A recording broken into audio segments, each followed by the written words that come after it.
When we look at things up close, focusing on a single detail, it's easy that we miss the big picture. We are now stopping for a while and moving a step back to look at the whole picture. To be more clear, in the past episodes of the BTR channel, we admired so many gorgeous guitars, and many others are coming. Nevertheless, we have taken for granted the starting point. What is a good guitar? What's so special about vintage guitars? Also very important, why are so many comparison videos unreliable? In fact, they often seem to reduce the gap between a cheap guitar and a quality instrument. On the contrary, some videos would even seem to demonstrate that quality doesn't really matter. It's finally time to discuss these aspects of basic importance, matters of general interest, whether you are an expert or a beginner. I will largely refer to electric solid bodies, but most of what I'm saying also applies to basses, acoustic and even classical guitars. In sum, what tone qualities make a guitar great? I promise I will surprise you with personal but important thoughts and some unpopular assertions.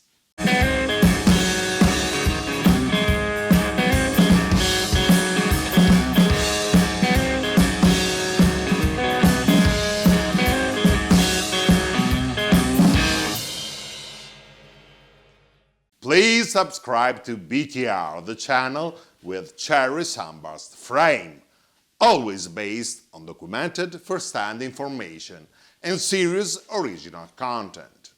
Speaking of serious content, my returner viewers might remember Pierino, the character shooting direct and naive questions that other people are ashamed to ask. Let's answer Pierino's questions. What makes a guitar a good guitar? Does quality really matter in a guitar? To make it more intuitive, in my articles I've often referred to cars. Let's imagine that we are on an automotive channel, Bob's Car Review. I'm doing a comparison between a small city car and a Ferrari. I aim to demonstrate whether the Ferrari is actually worth the big extra money or not. My video goes, I tested the two cars on the route from my house to the supermarket, which is 3 kilometers or 2 miles. With both cars we successfully arrived at our destination. With the city car it took me 7 minutes to start and arrive. With the Ferrari I could make it in 5 minutes, so I only saved 2 minutes. If we consider that both cars have an engine, seats, tires and a steering wheel, the city car offers the best value for the money, and the Ferrari is not really worth the extra expense. I'm sure that you would find my test and my conclusions absurd. For some strange reason, guitar channels are full of similar videos, and they usually get thousands of likes. I'm afraid that sensationalism pays more than thoughtful judgment. The point is that a Ferrari is not a car for daily shopping and cannot be judged with a few minutes test drive through the neighborhood. Its added value reveals on a longer distance, with an expert driver. The same way, a great historic guitar requires an expert player and a trained ear to fully show its added value. Just strumming a basic chord progression and a few licks and chops won't necessarily reveal a huge tonal difference. This is why comparison videos or shootouts usually don't do justice to quality gear. They generally tend to reduce the gap or level out the tonal difference between quality gear and cheaper instruments.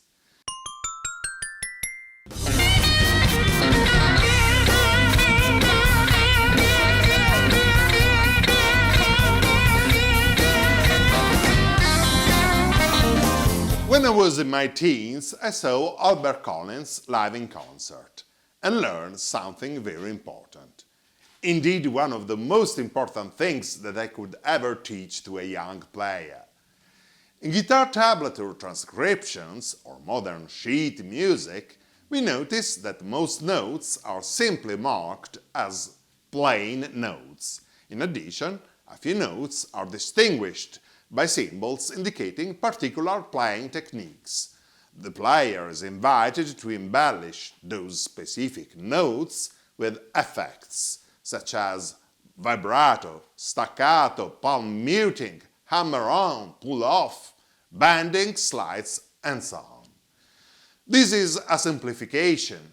Actually, Albert Collins didn't play any plain notes. They all were affected notes, so to say.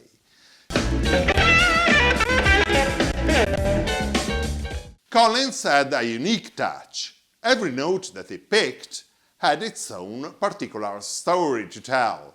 Every single note came with a striking attack, a breathtaking vibrato, or a heartfelt bending, slides, and so on.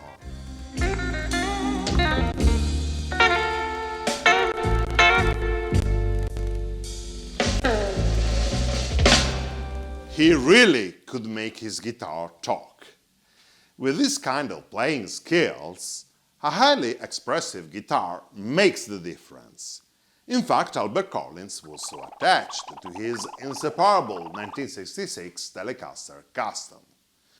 The rich expressiveness of his instrument inspired and supported his playing style and enhanced all the nuances of his magic touch. The more expressive is your touch, the more your skills and tricks will benefit from a high-quality gear. Just like a trained driver will give his best with a top-end car. I know that this sounds obvious, but when it comes to guitars, I've heard countless discussions, ignoring completely these basic principles. Getting to the point, let's see what are the qualities that I favor in a guitar, and what for me is great guitar tone.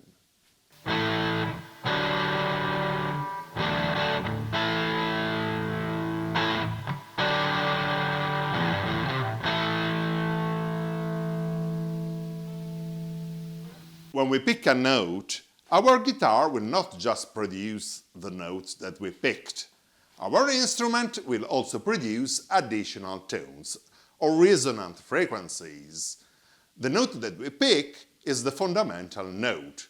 The resonant frequencies are higher than the fundamental note and are therefore known as overtones. These additional frequencies can be either random notes or could be lined up in order with the fundamental note. In simple terms, overtones can be either good or bad. As a rule of thumb, when overtones are random notes, they are undesirable. When they have close relation with the fundamental note, they sound musical and desirable and qualify as harmonics.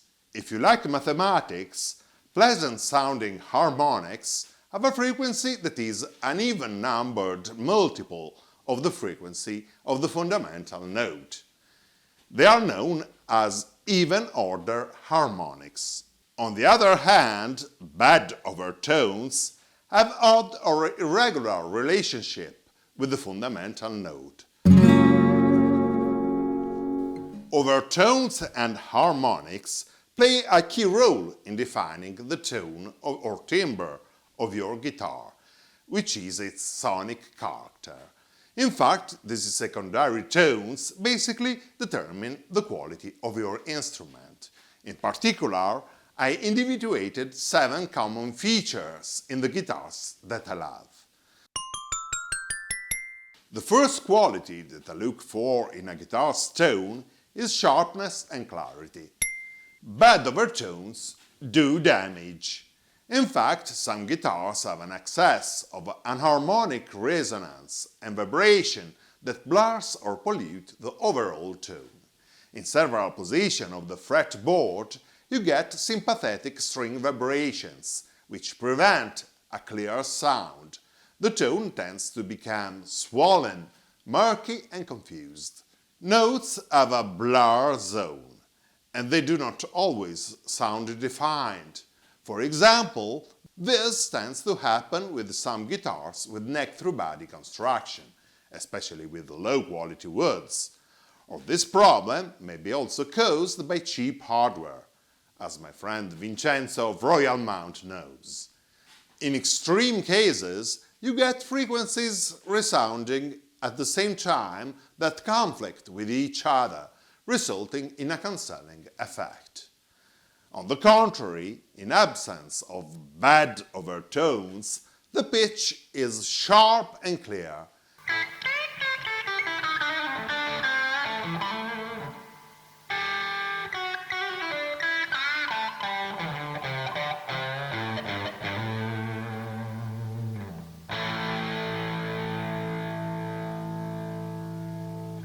My favorite guitars are characterized by a slim, clear tone, which is always focused on your playing with no unwanted vibration. This translates in a well-defined sound with chime and strong attack.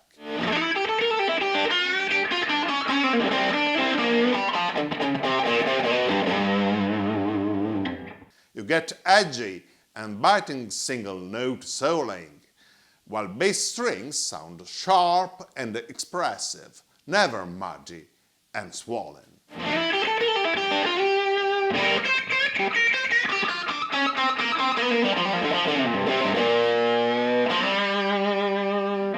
If on the one hand bad overtones are harmful, on the other hand good overtones, or harmonics, are our allies. In fact, the second quality that makes a guitar tone great is rich harmonic content.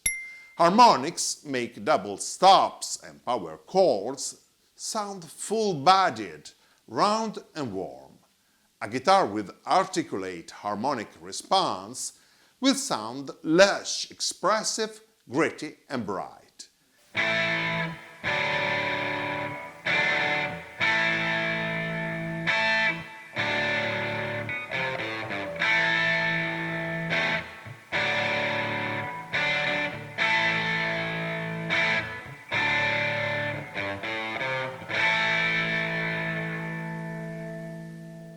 It's interesting to note that many people think that a guitar should be evaluated with clean sound. On the contrary, a distorted guitar has richer harmonic content and fills the frequency spectrum more densely than a clean signal. Therefore, this quality is even more evident and important with distortion. The third very important factor is tonal balance. Harmonics are not perceived separately, and they are not recognized as separate pitches. Instead, they blend with the fundamental note into a composite tone. On the contrary, bad overtones do not blend, they stand out as separate tones. This means that in high-end guitars, all frequencies are evenly blended. No frequency pops out in a prominent way. They all form a harmonious compound. This warm blend has the important quality to remain sweet and defined, even in poor room acoustics. Again, this is more evident with distortion. The more even and defined your guitar will sound, the more you will get glorious, round, juicy saturation, what Lou Reed called clean distorted sound. I try and I try to keep my head high, but every dream dies, crumbles down, crumbles down.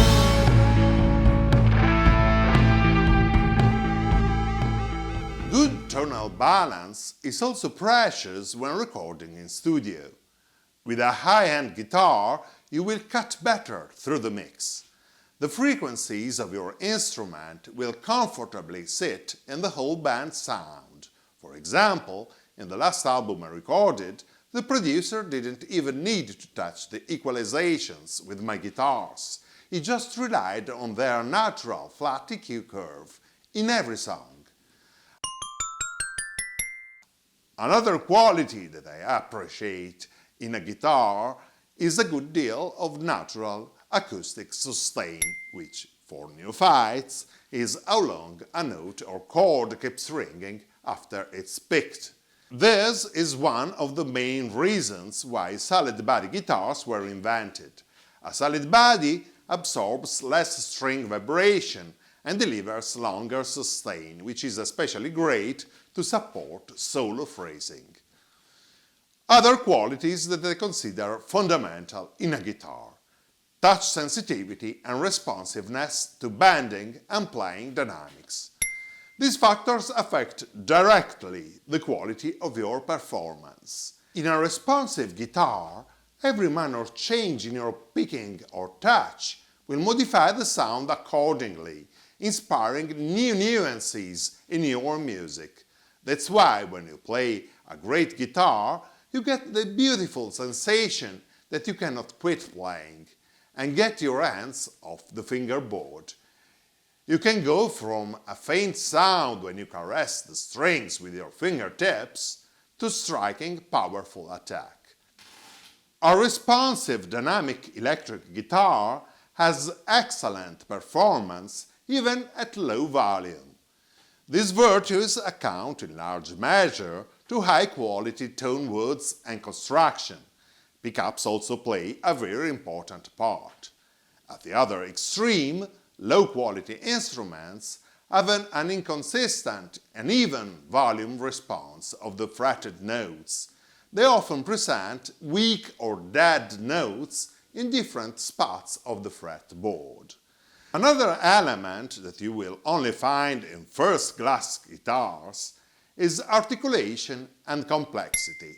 Great instruments have almost a vocal quality to their tone. The sound is never ordinary and plain.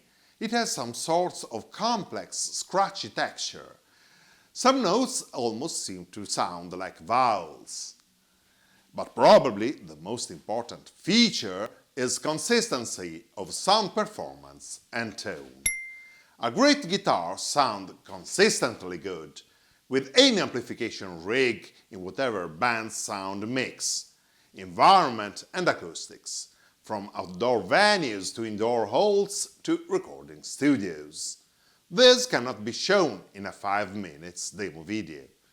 Bear in mind that most any guitar can sound decent occasionally under favorable conditions, but only high-end instruments sound always consistently good in any condition.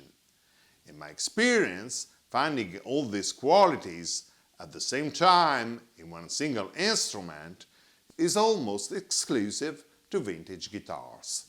This would explain why vintage originals are so valuable and cherished by experts.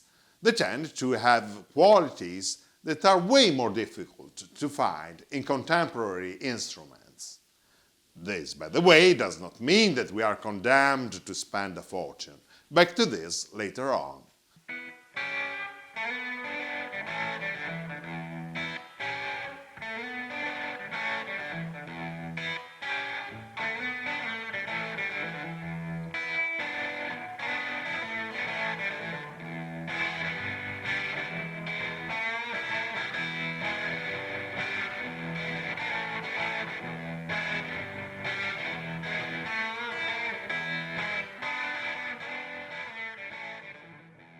Let's also consider that recording a great guitar without a quality microphone is like driving a Ferrari on a rough road, and therefore using a pair of brand new T-Bone studio microphones. As you can hear, these microphones have studio quality and yet won't break your bank account. The SCT-2000 is the flagship of the T-Bone large diaphragm line. It has tube circuit and very warm sound. Its switchable polar pattern makes it suitable for most applications. Its companion, the T-Bone RB770, is an active ribbon microphone ideal for electric guitar amp recording. I will better clarify my choice and recording technique in the next episodes. Please note, if you buy these microphones or any other item through the Thomann affiliate link in the description, you will support the Bob Stone Review channel at no additional cost. For the overdriven tones, I'm relying on a cool Sonic Cake Blue Screamer. This inexpensive little stump box has 100% analog circuit with dual mode operation and true bypass switch. It boasts responsive dynamics with a great touch feeling and typical old-school tone. Highly recommended. To add real spring reverb to my 1961 Tremolax, as always, I'm using my trusty Surfy Industries Surfy Bear Classic with matching blonde Talex covering.